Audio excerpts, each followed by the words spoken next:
Alexandre Sena Show. Domingo, 5 de maio de 2019. Começando agora a edição 58 do Alexandre Sena Show. Direto ao ponto. Esta edição é totalmente tapa-buraco.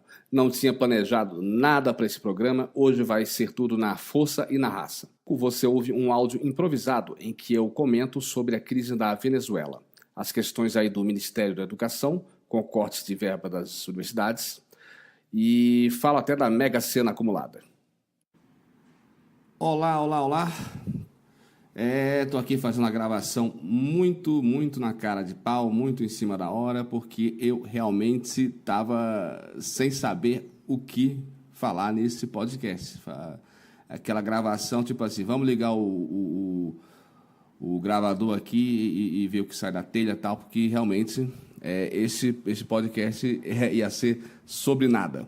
Mas aí vamos tentar fazer um sobre tudo aqui, comentando do noticiário aí dessa semana, agora finzinho de abril, início de maio.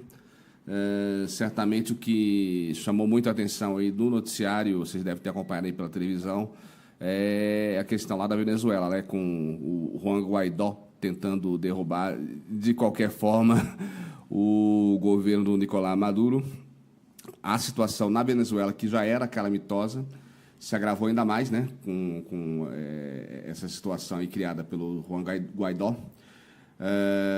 Na madrugada de terça-feira, dia 30 de abril, o Guaidó publicou um vídeo nas redes sociais convocando integrantes das Forças Armadas a derrubar o ditador Nicolás Maduro. Esse movimento, na verdade, ele estava meio que programado para o dia 1º de maio, quarta-feira, né, que é Dia Internacional do Trabalho. Então, tradicionalmente ocorrem muitos protestos em vários países do mundo e acho que a intenção era disparar esse levante aí no dia 1º de maio. Acabou que o Guaidó se antecipou. A gente não sabe muito bem os motivos que levaram ele a fazer isso. Deve ter tido, talvez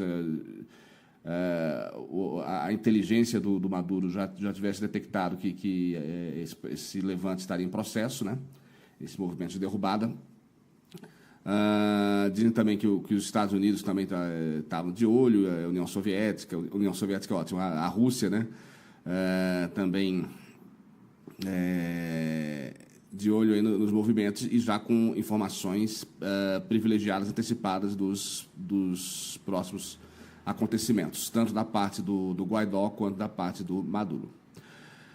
O que se seguiu, então, a esse chamado aí de Guaidó pelas redes sociais foram 2 ou 3 dias intensos de protestos e confrontos com as forças de segurança de Maduro. No entanto, o regime do Maduro segue no poder. As ações encabeçadas por Guaidó nesta semana aumentaram a pressão sobre o Maduro, mas, enfim, ficou bem aquém do que o Guaidó imaginava. Ele próprio acabou admitindo uma entrevista que ele deu, não me lembro para quem, que ele contava com mais apoio das Forças Armadas. O apoio que ele teve de parte dos militares, de setores militares, foi menor do que ele imaginava. E o que acontece? No dia do levante, o Maduro, muito espertamente, derrubou a internet, derrubou redes sociais para não ter como fazer a mobilização do Guaidó crescer, né? E, de qualquer forma, o Guaidó conseguiu levar milhares de manifestantes às ruas na terça e na quarta-feira, aí depois os protestos foram diminuindo, majoritariamente em Caracas, mas também em outras cidades. E em Caracas, por exemplo, teve muito enfrentamento. As forças de segurança do Maduro usaram bombas de gás lacrimogêneo. Também, acho que o vídeo aí que viralizou aí foi dos tanques, né, do exército avançando para cima dos manifestantes. Ao menos 4 pessoas morreram nesses primeiros dias de protestos aí. E essas manifestações representam uma nova investida contra o regime de Maduro. Se você se lembra, uns 2 meses atrás, em março, o Juan Guaidó tinha tentado levar ajuda humanitária. Foi a primeira crise, né, lá na fronteira da Venezuela. Tentou levar ajuda humanitária pelas fronteiras da Venezuela com a Colômbia e com o Brasil. Isso aí também com o apoio dos Estados Unidos, um apoio mais moral do que logístico, mas acabou que essa primeira tentativa do Guaidó não teve sucesso. Enfim, o movimento do Guaidó fracassou no intuito de dividir as Forças Armadas. A gente vê que a pressão das ruas não foi suficiente para dividir o regime de Nicolás Maduro. As Forças Armadas permanecem majoritariamente leais ao ditador Nicolás Maduro. Não obstante, o Guaidó conseguiu convencer alguns agentes da SEBIN, a agência de inteligência venezuelana, a libertar o opositor Leopoldo López. Quem acompanha a crise venezuelana sabe que o Leopoldo López, inclusive, ele tem um simbolismo maior que o próprio Guaidó. O Guaidó é o que está agitando e tudo mais, mas o grande símbolo da oposição ao regime chavista, né, o regime de Nicolás Maduro, é o Leopoldo López, que estava em prisão domiciliar desde julho de 2017. O López apareceu ao lado do Guaidó nas ruas de Caracas, quer dizer, era um trunfo que o Guaidó tinha aí, mas sob iminente risco de ser preso de novo, ele acabou se hospedando na embaixada da Espanha. E até foi engraçado porque ele quis fazer algum discurso político dentro das dependências da embaixada, o embaixador proibiu, tipo, você vai ficar aqui, mas não vai ficar usando o espaço da Espanha, né, da embaixada da Espanha, para ficar fazendo discurso político. O Maduro, ele encara as ações de Guaidó como uma tentativa de golpe de Estado, né? Foi uma tentativa fracassada de golpe de Estado por parte do Guaidó, na visão do Maduro. Também alguns apoiadores do regime de Maduro fizeram manifestações e o próprio Maduro participou de uma marcha militar na quinta-feira para demonstrar que seu governo segue de pé. Falando um pouco do Brasil agora, a gente vê que o nosso presidente Bolsonaro, né, é um dos principais aliados internacionais aí do Guaidó. O Guaidó conta com o apoio do Brasil, da Colômbia e dos Estados Unidos. Aí também com respaldo de dezenas de países na América Latina e na Europa. O Maduro, por sua vez, basicamente conta com apoio da Rússia, da China, da Bolívia, de Cuba, agora não me lembro mais que outros países estão apoiando o Maduro, mas é bem menos a quantidade de países que apoiam o Maduro que a quantidade que apoiam o Guaidó. Na terça-feira, o Bolsonaro concedeu asilo na Embaixada Brasileira em Caracas a 25 soldados venezuelanos, soldados de baixa patente, militares de baixa patente, que se levantaram, né, contra o governo de Maduro.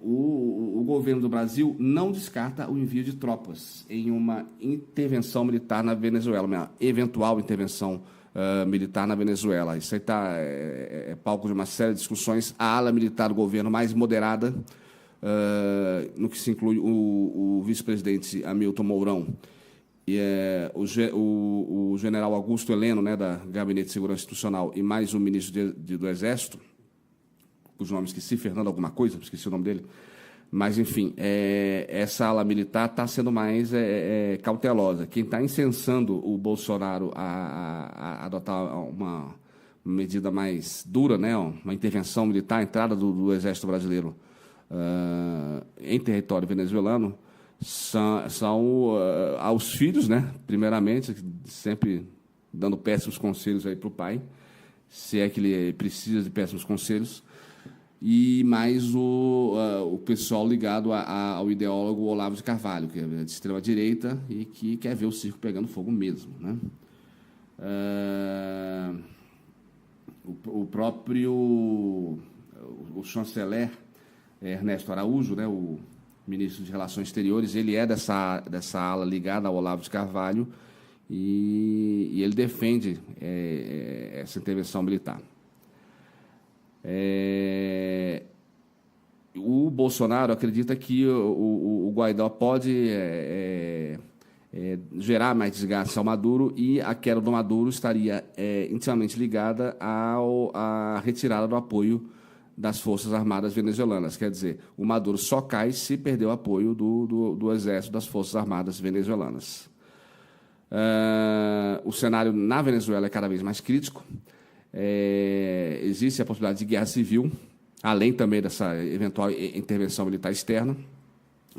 Os Estados Unidos meio que refugaram agora, o Trump deu declarações meio que descartando que os Estados Unidos vão intervir militarmente, mandar tropas para a Venezuela, até porque o Trump quer evitar confronto, desgaste com o Putin, né, o Vladimir Putin, presidente da Rússia, que apoia o regime de Maduro. Então, os Estados Unidos tentam fazer a pressão diplomática, a pressão na questão comercial, aí, de embargo econômico, mas uma eventual intervenção militar, parece que os Estados Unidos estão contando muito com a ajuda do Brasil nisso aí, né?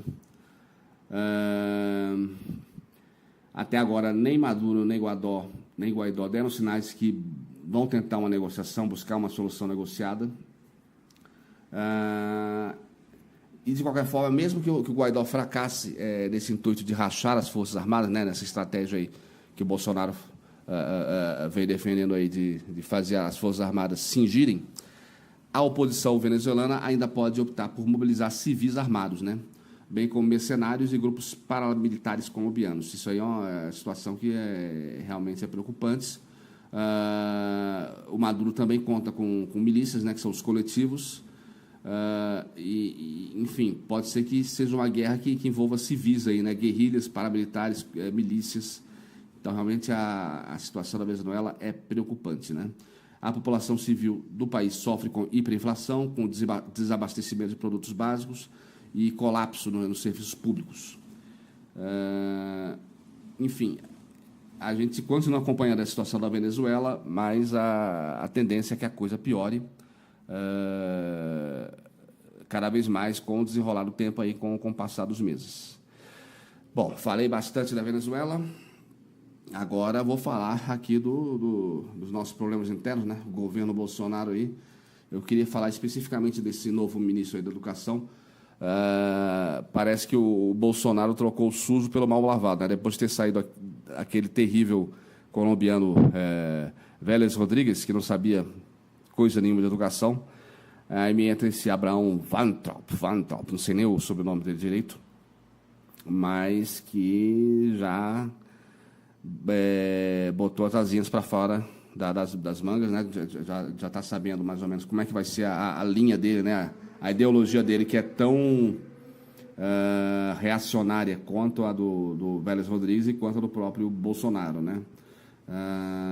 Esse anúncio aí de cortes de 30% no orçamento das universidades realmente foi um soco no estômago no meio universitário, do meio acadêmico. Não só universidades, mas também institutos federais. Inclusive, alguns institutos federais já sinalizaram que devem encerrar as atividades por conta desse corte bruto aí no orçamento. 30% é muita coisa. A justificativa inicial do Abraham Weintraub para fazer cortes em três universidades que ele selecionou, assim, mirou, que foi a Universidade de Brasília, a Universidade Federal da Bahia e a Universidade Federal Fluminense, que essas universidades promoviam um clima de balbúrdia, né, servindo de palco para manifestações políticas e outras manifestações aí mais ligadas à questão dos costumes, né? Ele até falou que tinha muita gente pelada dentro do campus, enfim.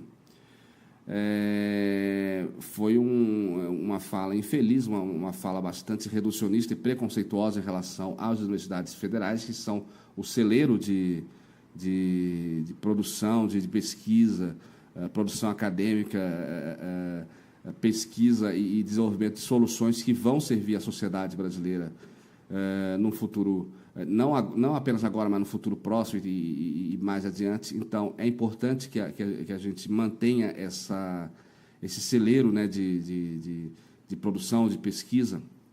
E o Abraham Weintraub está muito nessa linha de querer cortar essa área de pesquisa e especialmente as atividades das áreas de ciências humanas, né? Especificamente filosofia e sociologia, que viraram na cabeça do ministro os grandes vilões, os grandes sugadores de dinheiro com pouca produção, com pouca valia prática, o que é uma grande besteira. Acho que o pensamento filosófico ele acrescenta muito, inclusive, a outras áreas ditas mais práticas, né, como engenharia, matemática, enfim, física, direito. Então,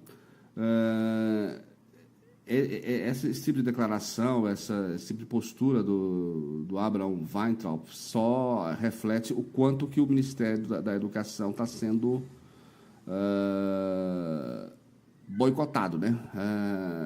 Além da questão ideológica, da intervenção ideológica de extrema-direita nas políticas educacionais, a gente vê que o Ministério da Educação, que antes era uma das meninas dos olhos, né, de qualquer governo, tanto do Fernando Henrique, quanto do Lula, quanto da Dilma, o Ministério da Educação tinha um destaque aí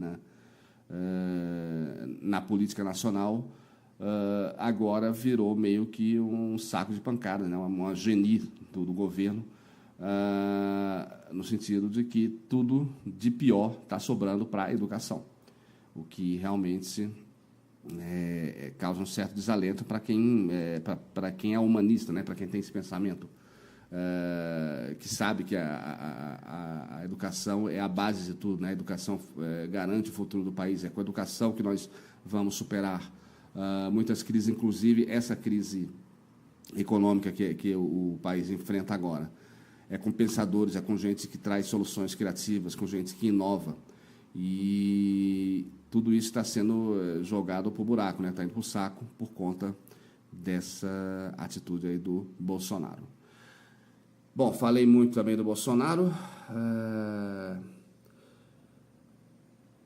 O que nós podemos falar agora? Eu queria falar um pouquinho da Mega Sena que está acumulada. Eu já venho apostando aí em alguns concursos aí. Quem me acompanha em rede social, inclusive, viu que eu acertei 3 quadras no único concurso. Isso foi no sábado retrasado, dia 27 de abril. Mas aí o prêmio principal vem acumulando. O próximo sorteio, que deve ser agora na terça-feira, deve pagar 170 milhões. Eu estou torcendo para acumular de novo, porque aí no sorteio seguinte pega o acumulado dos sorteios de final 5 e 0. O sorteio de quinta-feira é final 0, então é capaz, se acumular de novo, o prêmio ultrapassar a cifra aí dos 200 milhões de reais com folga. Estou fazendo minhas apostas. Futuramente eu devo gravar um podcast aí falando sobre perspectivas de quem ganha num prêmio de loteria desses, né? Não estou dizendo que eu vá ganhar, mas o que a pessoa pode investir ou desfrutar, usufruir com o prêmio dessa monta, né? Pois bem, vamos encerrando por aqui. Depois da vinheta aí vem o encerramento do podcast.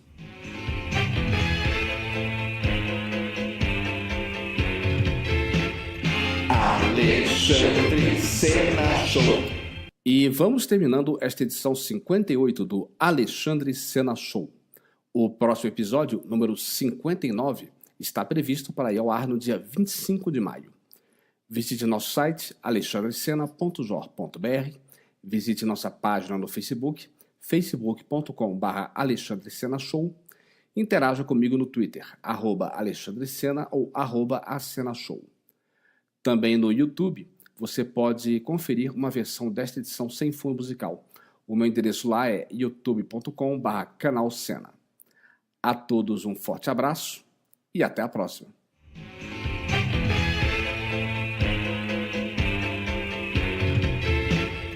Alexandre Sena Show.